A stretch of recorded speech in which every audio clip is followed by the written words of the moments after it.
कहानी का नाम माँ तो बस माँ ही होती है। रचना प्रिया के लिए दूध लेने रसोई घर में गई थी। जब उसने रचना की चीख सुनी तो वह दौड़कर रसोई घर में गया। वहां जाकर उसने जो देखा तो उसके पाँव के नीचे से जमीन निकल गई। रचना के कपड़ों में आग लगी थी। नितिन भागकर कमरे में गया और लोई उसके ऊपर डालकर आग बुझाने की कोशिश करने लगा। अब तक और लोग भी जमा हो गए थे। किसी तरह से आग तो बुझ गई, पर रचना को बचा न सका। नितिन एक सीधा साधा मेहनती इंसान था। 3 साल पहले ही उसकी रचना से शादी हुई थी। वह अपनी पत्नी के साथ बहुत खुश था। प्रिया के जन्म के बाद तो दोनों और भी खुश थे। नितिन बस अपने काम से काम रखता था। उसने किश्तों पर एक कमरे वाला एक फ्लैट भी ले लिया था। वह अपने काम से ही मतलब रखता था। जिंदगी बड़े अच्छे से चल रही थी। आज अचानक उस पर मुसीबतों का पहाड़ टूट पड़ा था। उसे कुछ समझ नहीं आ रहा था कैसे जिएगा रचना के बिना। छोटी प्रिया का क्या होगा, यही विचार उसे खाए जा रहे थे। प्रिया भी सहमी सी उसे देख रही थी और उसकी गोद से ही नहीं उतर रही थी। अब तक रचना के माता पिता भी आ गए थे। उनके साथ उनकी छोटी बेटी रागिनी भी थी। प्रिया रागिनी को देखते ही उसके पास चली गई और उसके कंधे से लग गई। रागिनी प्रिया को कमरे से बाहर ले गई और बहलाने की कोशिश करने लगी। प्रिया और रागिनी के साथ सहज हो गई थी। शाम हो चुकी थी। रचना का अंतिम संस्कार हो चुका था। परिवार के सब लोग बैठे थे। सबके मन में एक ही बात थी, अब इस छोटी सी बच्ची का क्या होगा। रचना 5 बहनों में सबसे बड़ी थी। रचना के पिताजी की गांव में एक छोटी सी दुकान थी। रचना की मौत का उन्हें गहरा सदमा लगा था, पर अपना दिल कड़ा करके वे नितिन को दिलासा दे रहे थे। प्रिया रागिनी की गोद में ही सो गई थी। अचानक रचना के पिताजी उठे और नितिन के पास आकर बैठ गए। उन्होंने बड़े प्यार से नितिन के सर पर हाथ फेरते हुए कहा, वे रागिनी को रचना की जगह पर प्रिया की जिम्मेदारी देने को तैयार हैं। इसी में सभी की भलाई है। रागिनी प्रिया से अच्छे से हिली मिली है। वह उसे माँ का भरपूर प्यार दे सकेगी। नितिन का भी घर संभल जाएगा। अभी वे प्रिया को अपने साथ ही ले जाएंगे।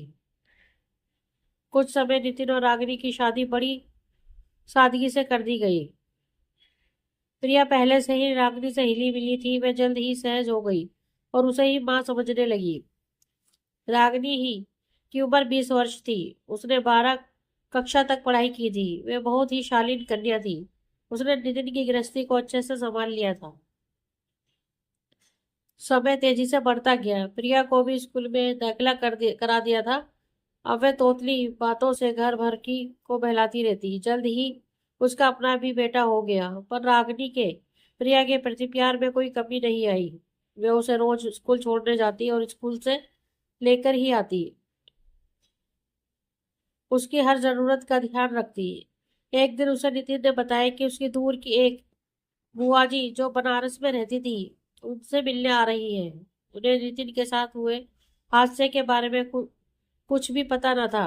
रागिनी ये सुन तो कुछ सहम सी गई कि ना जाने वो क्या कहेंगी, कैसा व्यवहार करेंगी उसे रचना की जगह पर देखकर। पता नहीं बच्चों के सामने ही कुछ ना कह दे। इसी ऊहापोह में शाम हो गई। उसने जल्द ही घर से का काम निपटाया और रात का खाना बनाने में जुट गई। सांझ हो चुकी थी। दरवाजे की घंटी सुन उसका दिल जोरों से धड़कने लगा। उसने अपना पल्लू सही किया और दरवाजा खोला। सामने नितिन के साथ एक अधेड़ उम्र की महिला खड़ी थी। माथे पर बड़ी सी बिंदी, सीधे पल्लू की साड़ी पहने थी और शायद मुंह में पान भी चबा रही थी। रागिनी को सामने देख उन्होंने प्रश्न भरी निगाहों से नितिन की ओर देखा। नितिन ने उन्हें रास्ते में ही रचना के हादसे के बारे में बता दिया था, पर अपने दूसरे विवाह के बारे में अभी नहीं बताया था। जब रागिनी ने उनके पैर छुए थे वे उनसे बोले, बुआ जी ये रागिनी है मेरी पत्नी, और ये रहे आपके पोता पोती प्रिया और अंकुर। इतना सुनना था कि बुआ जी ने जोर जोर से रोना शुरू कर दिया। उन्होंने प्रिया को गोदी में उठा लिया और जोर जोर से कहने लगी, हाय रे नियति, इस छोटी सी बच्ची को सौतेली माँ को सौंप दिया। हे भगवान, अब क्या होगा इस बच्ची का। प्रिया हैरान थी कि ये क्या हो रहा है। वह इस बुआ जी से अपने आप को छुड़ा कर रागिनी से लिपट गई। नितिन ने उन्हें बहुत समझाने की कोशिश की, पर वे शांत ही नहीं हो रही थी। नितिन उन्हें किसी तरह से शांत कर कमरे में ले गया। बच्चे भी सहमे हुए थे। आखिर प्रिया रागनी से पूछने लगी, माँ, सौतेली माँ क्या होती है?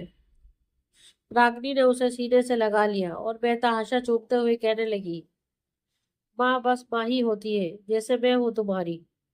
दोस्तों, आपको हमारी ये कहानी कैसी लगी, प्लीज कमेंट में हमें जरूर बताएं। अगर कहानी आपको अच्छी लगे तो अपने दोस्तों के साथ शेयर करें और हमारे चैनल को लाइक और सब्सक्राइब करना ना भूलें। धन्यवाद।